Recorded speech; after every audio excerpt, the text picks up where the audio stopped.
A dragon? You brought a dragon to Avalar? I hate dragons! But I really like YouTube analysis videos, especially on Spyro. So hello and hi, Miharu the Fox. This is Gregg Berger. And I'm sending a shout out and a hi and a little bit of Ripto to you, because I'm the voice of Ripto! Hey guys, it's Miharu. This is gonna be a tough one. Ripto is a character people have been suggesting I discuss for a while, but can I really analyze the differences if he's not really that different? Well, sort of.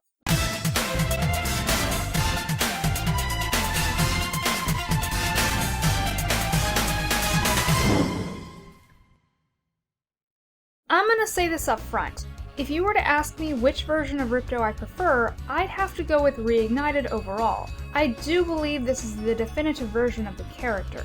However, there are certain things about the original that I find superior, which I'll get to later. First, let's start with the design. It was somewhat controversial when first revealed on the Reignited box art, from his big bobblehead, made more exaggerated by his tinier torso and longer, skinnier legs, to his curly-toed shoes. People also didn't like the fact that his once normal-looking green eyes were replaced with more reptilian ones with slits for pupils. Personally, that was my favorite change, along with his visible sharp teeth and claws. It's now more clear that he's supposed to be some sort of dinosaur, whereas before we didn't exactly know that until Enter the Dragonfly, in which we can plainly see all of his minions, given the name Riptox, are also that type of creature.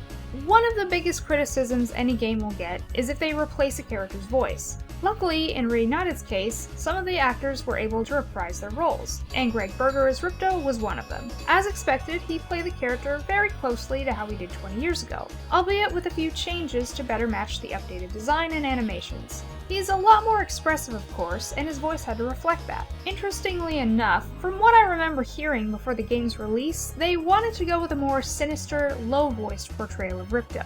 And I can definitely hear it in lines like this, You may have been able to defeat that simpleton. when compared to the original.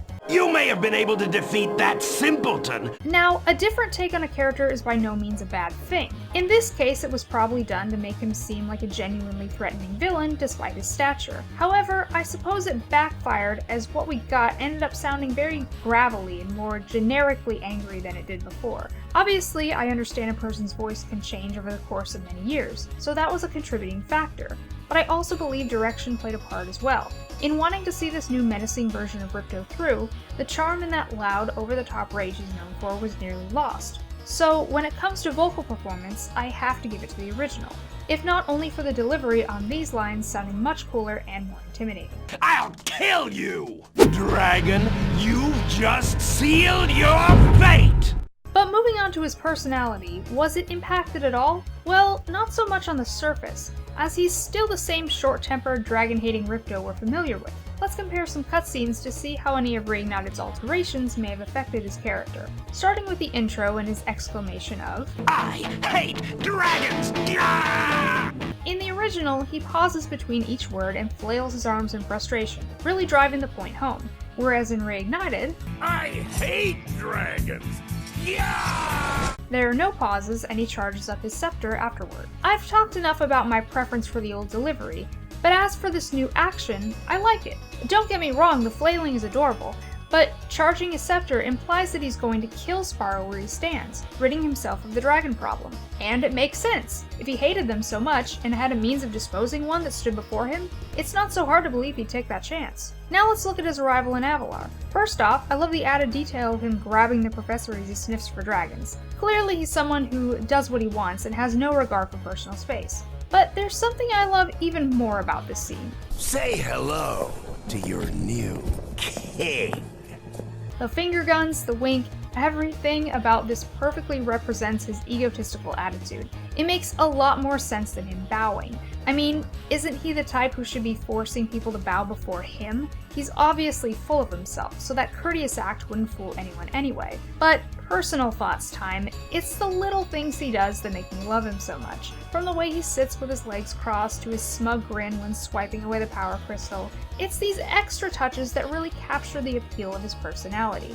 It's pretty much exactly how I perceived him as a kid. It didn't matter to me whether he was supposed to come off as a serious villain or not. In fact, I made fun of just how lazy he is in an older video. I'm just glad they made him just as cute and likable as I thought he was back in the day. Thank you so much for watching, guys. How did you feel about the changes made to Ripto in Reignited? As always, don't forget to subscribe and follow me on all my social medias, and I will see you next time. Until then, this is Miharu, signing off.